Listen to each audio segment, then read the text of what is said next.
வாக்குமாற உண்மை நாதனே, வாக்கை நம்பி வந்து நிற்கிறோம். வல்ல ஆவி மாறி ஊற்றுமே,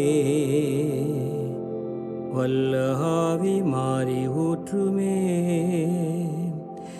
தேவனே நீர் பெரியவர், தேவனே நீர் பரிசுத்தர், தேவனே நீர் நல்லவர், தேவனே நீர் வல்லவர்.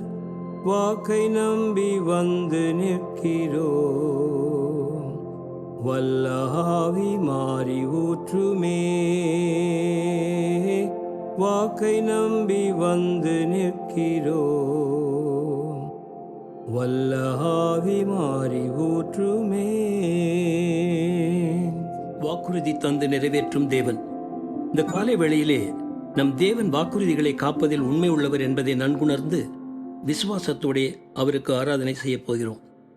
ஆபிரகாமுக்கு தேவன் அவருடைய 75வது வயதில் உன் சந்ததியை வானத்து நட்சத்திரங்களைப் போல பெருகவே பெருக பண்ணுவேன் என்று வாக்கு பண்ணினார். ஆனால் சாராளின் அவசரத்தினால் 25 ஆண்டுகள் கழித்துதான் வாக்குத்தத்தம் நிறைவேறிற்று. அவருடைய வாக்கை விசுவாசிக்கும் போது கர்த்தர் அதை நிறைவேற்ற வல்லவராக இருக்கிறார். ஆம், அவருடைய வாக்குத்தத்தங்கள் ஆம் என்றும் ஆமேன் என்றும் இருக்கின்றன. கர்த்தர் கொடுத்த வாக்குறுதிகளை மறந்து விடாதீர்கள். வாக்குறுதிகளை அப்படியே விசுவாசிக்க வேண்டும்.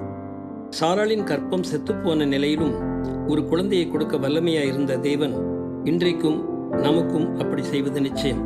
உங்கள் வாழ்க்கையில் வேலைக்காகவோ திருமணத்திற்காகவோ சொந்த வீட்டிற்காகவோ நீங்கள் ஜெபித்துக் கொண்டிருக்கலாம்.